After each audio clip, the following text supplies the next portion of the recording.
Hello friends, कैसे हो। आज हम पढ़ेंगे बालू का स्तूप मुक्त क्षेत्र। तो स्टार्ट करते हैं। बालू का स्तूप मुक्त क्षेत्र यह शुष्क मरुस्थल के 41.5% पर भाग पर फैला हुआ है। और बालू का स्तूप युक्त क्षेत्र, बालू का स्तूप युक्त क्षेत्र जो 48.5% भूभाग पर फैला हुआ है। और बालू का स्तूप मुक्त क्षेत्र जो 41.5% भूभाग पर फैला हुआ है। यह बालू का स्तूप मुक्त क्षेत्र यानी इसमें बालू का स्तूप नहीं पाए जाते। ये चट्टानी या पथरीला भाग, ये चट्टानी या पथरीला भाग होता है जिसे हम्मद या हम्मादा कहते हैं। ये इंपॉर्टेंट है। हम्मादा किसे कहते हैं? चट्टानी या पथरीला भाग जिसे हम्मादा कहते हैं।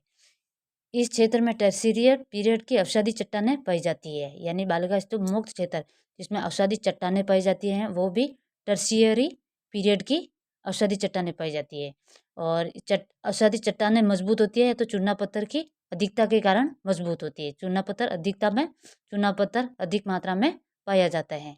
यहाँ पर जुरासिक पीरियड के अवशेष भी मिले हैं और जुरासिक पीरियड के अवशेष भी पाए जाते हैं। यह और बालू का स्तूप मुक्त क्षेत्र ये जैसलमेर के आकलवुड फॉसिल पार्क में पाए जाते हैं। जैसलमेर के आकलवुड फॉसिल पार्क में पाए जाते हैं। अब है जैसलमेर के एक गांव है जेठवाई की पहाड़ियाँ, थैयात गांव और लाठी गांव जिसमें डायनासोर के अवशेष मिल रहे हैं। और जेठवाई की पहाड़ियाँ, थैयात गांव और लाठी गांव को क्या कहते हैं? डायनासोर का गांव, क्योंकि यहाँ पर डायनासोर के अवशेष मिले हैं। और उस डायनासोर को थोरोसोरस नाम दिया। थोरोसोरस नाम दिया। आगे है लाठी सीरीज। लाठी सीरीज जुरासिक पीरियड के अवशेष माने जाते हैं। लाठी सीरीज जुरासिक पीरियड के अवशेष माने जाते हैं।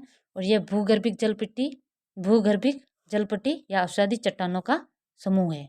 लाठी सीरीज जैसलमेर में स्थित है पोखरण से मोहनगढ़ तक।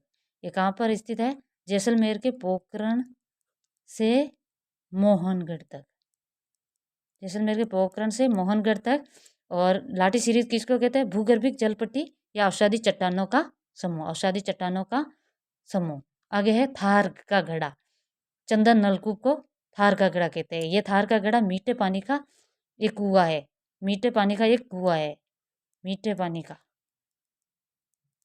जिसे थार का घड़ा कहते हैं। चंदन नलकूप को मीठे पानी का चंदन नलकूप है जिसे थार का घड़ा कहते हैं। और ये